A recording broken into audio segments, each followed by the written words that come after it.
Hi friends, welcome to Indian Brunches. இன்னைக்கு நான் உங்கள் டாக்டர் ராஜா. இன்னைக்கு நம்ம சமைக்க போகிறது வந்து மஷ்ரூம் கிரேவி இன் செட்டிநாடு ஸ்டைல். மஷ்ரூம்ங்கிறது வந்து தமிழில் வந்து நம்ம என்ன சொல்லுவோம், காளான்னு சொல்லுவோம், சரியா? அதில் வந்து இந்த மஷ்ரூமில் இப்போ ஃபுல்லாக உள்ள ஹெல்த் பெனிஃபிட்ஸு ஃபஸ்ட் நான் அவங்கள்ட்ட ஷேர் பண்ணிக்கிறேன். மஷ்ரூமில் வந்து ஹை ப்ரோட்டீன் இருக்குது, விட்டமின்ஸ் இருக்குது, மினரல்ஸ் இருக்குது அண்ட் ஆன்டிஆக்சிடென்ட். இந்த ஆன்டிஆக்சிடென்ட் வந்து நம்மளுக்கு ஹெல்ப் பண்ணுறது இன்றைக்கி நோய் எதிர்ப்பு சக்தி உருவாக்குறது ஃபுல்லாக இந்த ஆன்டிஆக்சிடென்ட் தான். So it's fight against the cancer, அதாவது கேன்சருக்கு எதிராக உதவும். தென் டயபிட்டிஸ், யாருக்கு சுகர் அதிகமாக இருக்கோ அவங்களுக்கு வந்து ஹை கண்டென்ட் ஃபைபர் ஃபுட்டு யாருக்கு தேவைப்படுதோ அவங்க இந்த மஷ்ரூமை எடுத்துக்கலாம். இந்த மஷ்ரூம் கூட பீன்ஸு, ப்ரௌன் ரைஸ், அதாவது சிகப்பரிசின்னு சொல்லுவோம், மட்டை அரிசி, அந்த அரிசியை வச்சு ஒரு நாள் பிளானில் வந்து நாம் மஷ்ரூமை இது பண்ணிக்கலாம், ஆட் பண்ணிக்கலாம். இன்னைக்கு வந்து ஆக்சுவலி நம்ம பார்க்க போகிறது மஷ்ரூம் செட்டிநாடு ஸ்டைல் கிரேவியில் ஆயில் கம்மியாக இருக்கும். இதில் வந்து நம்ம ஆட் பண்ண போகிறது masala plus coconut plus onion plus tomatoes. இப்போ என்னென்ன இன்க்ரீடியன்ட்ஸ் உங்களுக்கு வேணும்னு சொல்லிட்டு நான் டீட்டெயிலாக இது பண்ண போகிறோம். ஃபார் எக்ஸாம்பிள், ஒரு கப்பு ஸ்லைஸ்டு, அதாவது ஒரு நியர் அபவுட் ஒரு கப் ஸ்லைஸ்டு இப்போ நான் காமிச்சிருக்கக்கூடிய இந்த மஷ்ரூமில் அபவுட் 700 grams மில்லிகிராம்ஸ் ஆஃப் உங்களுக்கு ப்ரோட்டீன்ஸ் இருக்குது. ஸோ 70 grams ஆஃப் ப்ரோட்டீன்ஸ் இருக்குது. இந்த ப்ரோட்டீன்ஸ் வந்து பர் டே நீடடில் வந்து நமக்கு மசில் ப்ரொடக்ஷனுக்கு தேவையான பொட்டாசியம் அண்ட் கோலின்ங்கிறது வந்து மசில் மூமெண்ட்டுக்கு தேவையான 47 பொட்டாசியத்தை வந்து இது கனெக்ட் பண்ணி நமக்கு கொடுக்குது. இப்போ நம்ம நேரம் சமையலுக்கு போவோம். இப்போ தேவையான பொருட்கள் என்னென்னா, ஃபஸ்ட்டு ஒரு கப் ஆஃப் மஷ்ரூம், எபவுட் ஒரு பாக்கெட் அப்படி ஃபுல்லாக இது பண்ணி வச்சுருக்கிறேன். நெக்ஸ்ட்டு அடுத்தது நமக்கு தேவையானது மசாலா, கரம் மசாலா க்ரியேட் பண்ணுறதுக்கு வத்தல் மிளகாய், ஜீரகம், பெருஞ்சீரகம், கிராம்பு, பட்டை, கருவா, ஏலக்காய், இலாச்சி, ஓகே. தென் கொத்தமல்லி தேவையான அளவு, ஓகே. இதை எல்லாத்தையுமே எடுத்து இப்போ என்ன பண்ணணுன்னா நம்ம கிரைண்ட் பண்ணிக்கணும். நெக்ஸ்ட்டு வந்து அடுத்தது நமக்கு தேவையானது இஞ்சி, வெள்ளைப்பூடு, பச்சை மிளகாய், ஒரு பெங்களூர் தக்காளி, கோகனட்டு, கொஞ்சோண்டு கோகனட், பால் எடுக்கிறதுக்காக வேண்டி கிரேவி அப்போ தான் திக்னஸ் கிடைக்கும். தென் வந்து வெங்காயம், ஒரு வெங்காயத்தை நல்லா சாப் பண்ணி ஃபைனாக சாப் பண்ணி வச்சுக்கோங்க. தென் இப்போ நம்ம நேரம் சமையலுக்கு உண்டான இதை ப்ரிப்பேர் பண்ணுறதுக்கு போவோம், ஓகே.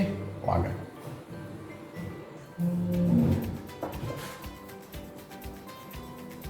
இப்போ நம்ம அடுப்பை ஆன் பண்ணிவிட்டு ஒரு கடாயை வச்சுக்குவோம். கடாய் நல்லா ஹீட் ஆனதும் அதை ட்ரையாக நம்ம இப்போ ஃப்ரை பண்ண போகிறோம். No need to add oil இப்போ சேர்க்கக்கூடாது. இப்போ ஃபஸ்ட் நம்ம என்ன பண்ணுறோன்னா, இந்த மசாலா ப்ரிப்பரேஷன், அதாவது கரம் மசாலா ப்ரிப்பரேஷனுக்கு டைரெக்டாக நம்ம இதை இப்போ ஃப்ரை பண்ண போகிறோம்.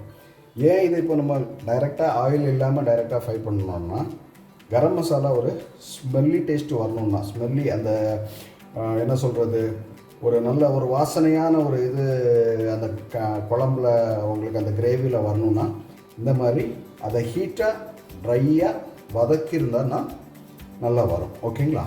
ஸோ இப்போ எல்லாத்தையும் நம்ம போட்டு ஃபஸ்ட்டு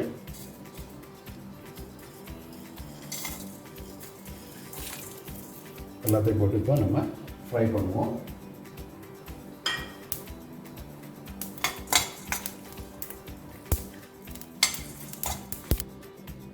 இப்போ நெக்ஸ்ட் அதை வறுத்த வச்சிட்டோம், அதை ஆறட்டும்.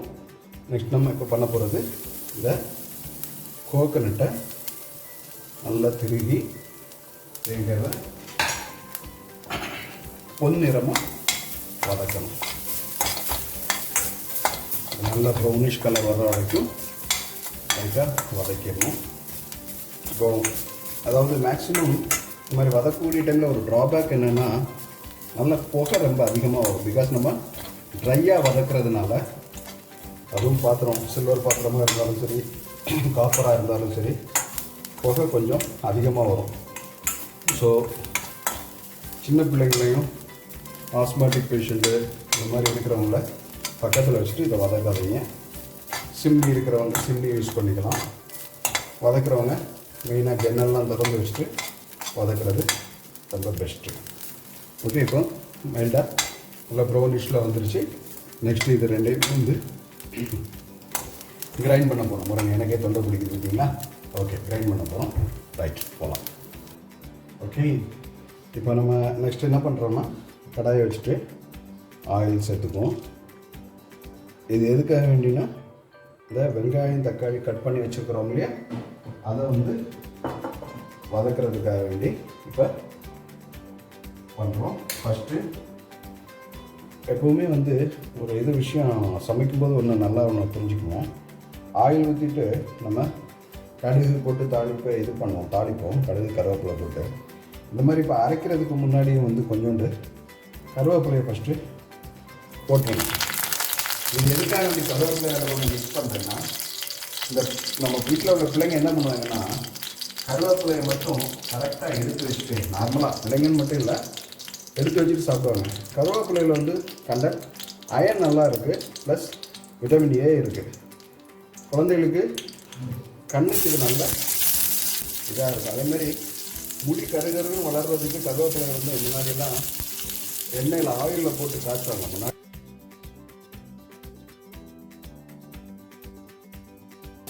இதில் அந்த வதக்கிறதுல ஃபஸ்ட்டு நம்ம உப்பு தேவையான அளவு போடணும். உப்பு 1 ஸ்பூனு. உப்பு இல்லா பண்டம் குப்பையிலை.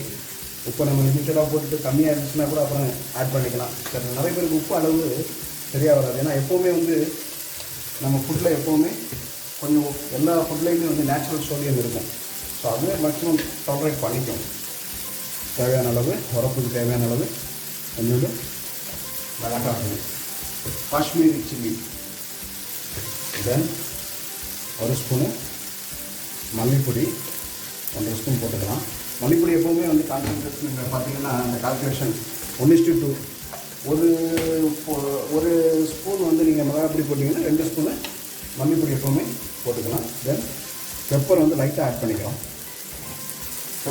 பெப்பரோட உரப்புக்கும் இந்த மிளகாப்பொடி உரப்புக்கும் வந்து கொஞ்சம் டிஃப்ரென்ஸ் இருக்கும். மிளகாப்பொடி உரப்பு வந்து நாக்கில் தெரியும், பெப்பர் உரப்பு தொண்டையில் தெரியும். ஸோ சாட் மசாலா மைல்டாக சேர்த்துக்கலாம். அந்த சாட் மசாலா எதுக்காக வேண்டினா புளிப்பு டேஸ்ட்டுக்காக வேண்டி சாட் மசாலா இது பண்ணிக்கலாம்.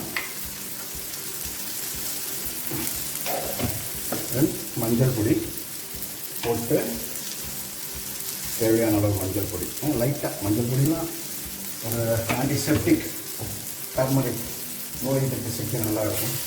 ஸோ இந்த மாதிரி கொரோனா டைமில் மக்கள் வந்து ஃபீவர் இருக்குது, காஃப் இருக்குது, கோல்டு இருக்குது, அதனால் எதுவும் சாப்பிடக்கூடாது அந்த மாதிரி நினைப்பாங்க. நல்லா சாப்பிட்டு நல்லா இம்யூனிட்டியை கரெக்ட் பண்ணாலே கொரோனாலாம் ஓடி போயிடும். ஸோ நல்லா எல்லாமே சர்வீகிதமாக சாப்பிட்ணும். இப்போ இது கூட நம்ம அந்த அரைச்சி வச்சுருக்கக்கூடிய தேங்காய் பாலை சேர்த்து இதில் கொஞ்சம் மிக்ஸ் பண்ணுறோம். தேங்காய் பால் இதுக்கு எதுக்காக அப்படின்னா நல்ல டேஸ்ட் இது வரும். மிக்ஸ் பண்ணுறோம். மிக்ஸ் பண்ணி இதை கொஞ்சம் கொதிக்க விட்டுட்டு நல்லா கொதிக்க வச்சு மசாலாலாம் கிரேவிலாம் நல்லா ஆட் ஆகிடுச்சு. இப்போ நம்ம அடுப்பை ஆஃப் பண்ணி கொஞ்சம் ஆற வைக்க, அதுக்காக வேண்டினா கிரைண்ட் பண்ணுறது. ஓகே, இப்போ நம்ம ஃபைனல் டச்சப்புக்கு வந்திருக்கோம். அடுப்பில் கடாயை வச்சுட்டு லைட்டாக ஆயில் ஊற்றிக்கலாம். ஆயில் ஊற்றிட்டு கொஞ்சோண்டு கருவேப்பிலை மைல்டாக போட்டுட்டு தென் கடுகு,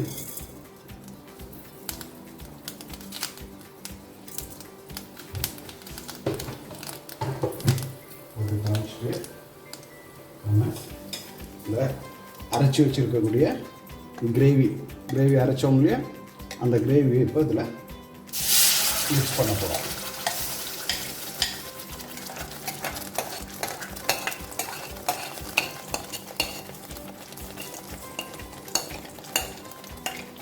இந்த கிரேவி நல்லா மிக்ஸ் பண்ணிவிட்டு இதில் அது கூட சேர்த்து மிக்ஸ் பண்ணி நல்லா கொதி வர அளவுக்கு, இதில் மேலே ஆயில் மிதக்கிற அளவுக்கு இதை கொதிக்க விடணும். ஆயில் மிதக்கிற அளவுக்கு அதை கொதிக்க விடணும்னு சொன்னாங்க. அது கூட நம்ம ஏற்கனவே தனியாக திரித்து வச்சுருந்தவங்க இந்த கரம் மசாலா, அந்த முந்திரி பருப்பு, கிராம்பு, பட்டை, கருவாய், ஏலக்காய் இதெல்லாம் போட்டு இது வந்து இதை அதில் மிக்ஸ் பண்ணிக்கணும். மிக்ஸ் பண்ணி நல்லா கிண்டி விட்டுறணும்.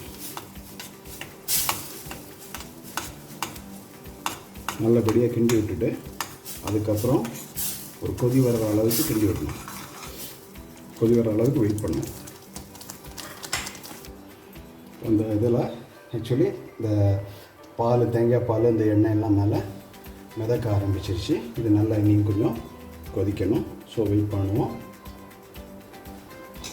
ஃபைனலாக ஒரு டச்சப் இருக்குது, அதுதான் மெயின் டச்சப்பு.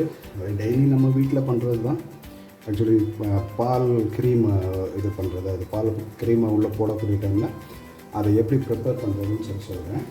இப்போ இது கொதித்ததுக்கு அப்புறம் தான் நம்ம என்ன பண்ணோம்னா, தண்ணி கொஞ்சம் இறங்கின உடனேயே, அதாவது எப்படி பார்த்தாலுமே ஒரு 1.5 கப், அதாவது 1.5லேருந்து 2 டம்ளர் தண்ணி ஊற்றிக்கலாம். ஊற்றிட்டு அந்த கொதி வந்து இந்த தண்ணியெலாம் எவாப்ரேட் ஆனதுக்கு அப்புறம் தான் நம்ம மஷ்ரூம் போடணும். ஏன்னா அந்த மஷ்ரூம் கொதிக்கக்கூடிய டைமில், அது வேகக்கூடிய டைமில் அது கொஞ்சம் வாட்டரை எக்ஸ்க்ரீட் பண்ணும், தண்ணி கொஞ்சம் வெளியே வரும். ஸோ அது கூட இந்த இதை ஆட் ஆச்சுதுன்னா ஸோ தண்ணி ரொம்ப அதிகமாகிடும். அதனால் வந்து நம்ம கொதிக்க விட்டு நல்லா எவாப்ரேட் ஆக விட்டு அதுக்கப்புறம் தான் இந்த மஷ்ரூமை போடணும். இப்போ இந்த நல்லா கொதிக்க வருது. கொஞ்சம் இது பண்ணி பார்த்துட்டோன்னா இந்த பாலெல்லாம் நல்லா மேலே மிதந்து வருது. So this is the good time to put that mushroom. இப்போ நம்ம மஷ்ரூமை போட போகிறோம். எடுத்து வச்சுருக்கக்கூடிய மஷ்ரூம் நல்லா பட்டன் மஷ்ரூம் பெருசாக நறுக்கிக்கலாம். எடுத்துகிட்டு நம்ம இப்போ மஷ்ரூம் போட்டுட்டோம். போட்டு ஒரு 5 மினிட்ஸ் நல்லா மூடி வச்சுட்டோன்னா அது பாட்டுக்கு வெந்துடும். வெந்ததுக்கப்புறம் தான் நம்ம அந்த மில்க் க்ரீமை போடணும். So mushroom is added. மஷ்ரூமை போட்டோம். நெக்ஸ்ட்டு வந்து இது கொதிக்க அளவுக்கு நம்ம வெயிட் பண்ணணும். So let us wait for 5 minutes. Okay, நம்ம அதை கொதிச்சு வந்துருச்சு. நல்லா போட்டு இது பண்ணிட்டோம். அதில் லைட்டாக மில்க் க்ரீம் ஒன்றும் இல்லை, முந்தின நாள் பாலை மட்டும் காய்ச்சி ஃப்ரிட்ஜில் வச்சிட்டிங்கன்னா மறுநாள் அந்த ஆடை வந்துடும். அதை எடுத்து க்ரீம் மாதிரி யூஸ் பண்ணிக்கலாம். மில்க் க்ரீம் போட்டிங்கன்னா கொஞ்சம் நல்லா டேஸ்டியாக இருக்கும். நெக்ஸ்ட்டு வெட்டி வச்சுருக்கக்கூடிய தலைகள் அப்படி மேலே தூவிப்போம். தூவிட்டு ஒரு கொதி வந்தோடனே அடுப்பு லைட்டாக கூட்டி வச்சுட்டு ஒரு கொதி வந்தோடனே ஆஃப் பண்ணிடும். அவ்வளோதான். That's all. நெக்ஸ்ட் வந்து ப்ரெசன்டேஷன் போயிடலாம். ஹை கைஸ், நம்ம mushroom gravy ready with Chettinad style. ஏற்கனவே உங்களுக்கு நான் ஸ்டார்டிங்லேயே சொல்லியிருந்தேன் இதனோட மெடிக்கல் வேல்யூஸ். ஸோ ஃபுல்லாக இதை இது பண்ணுங்கள். இது நம்ம இப்போ போட்டிருக்கிறது வந்து ஒரு 70 கிராம்ஸ் கணக்கு தான். மொத்தமாக பார்த்தீங்கன்னா 1 கிராம் ஃபைபர்ஸ் வரும். ஓகே, ஸோ முக்கியமாக இது யார் சாப்பிட்லான்னா cardiac patients as well as diabetic patients. குழந்தைகளுக்கு இது ரொம்ப நல்லது. கால்சியம், மெக்னீசியம், பாஸ்பரஸ் எல்லாமே இருக்குது. முக்கியமாக ரிபோஃப்ளேவின் வாயில் நிறைய பேருக்கு பார்த்தீங்கன்னா அந்த அதாவது அப்தஸ் அல்சர்னு சொல்லுவோம், ஸ்ட்ரெஸ் அல்சர். பிகாஸ் ரிபோஃப்ளேவின் கம்மினால வரும், டி காம்ப்ளெக்ஸ் கம்மினால வரும். ஸோ அவங்க வந்து இதை ஒரு 2 நாள் தொடர்ச்சியாக சாப்பிட்டாலே வந்து மஷ்ரூம் சாப்பிட்டீங்கனாலே கிளியர் ஆகும். வாட்ரு கண்டென்ட் அதிகமாக இருக்கக்கூடிய ஃபுட்டுனால யூரினரி எக்ஸ்கிரேஷன்ஸு ரொம்ப அதிகமாக இருக்கும். முக்கியமாக கோலின் இருக்குது, மசில்ஸுக்கு நல்லது. ஸோ ட்ரை பண்ணுங்கள். முக்கியமாக கமெண்ட் பண்ணுங்கள், லைக் பண்ணுங்கள், ஷேர் பண்ணுங்கள் அண்ட் சப்ஸ்கிரைப் பண்ண மறந்துடாதீங்க. தேங்க்யூ. அண்டில் தென் உங்கள் டாக்டர் ராஜா. நெக்ஸ்ட் வீடியோவில் அடுத்த ஒரு குட் வேல்யூ வித் மெடிக்கல் இதோடு மீட் பண்ணுவோம். பாய், டேக் கேர்.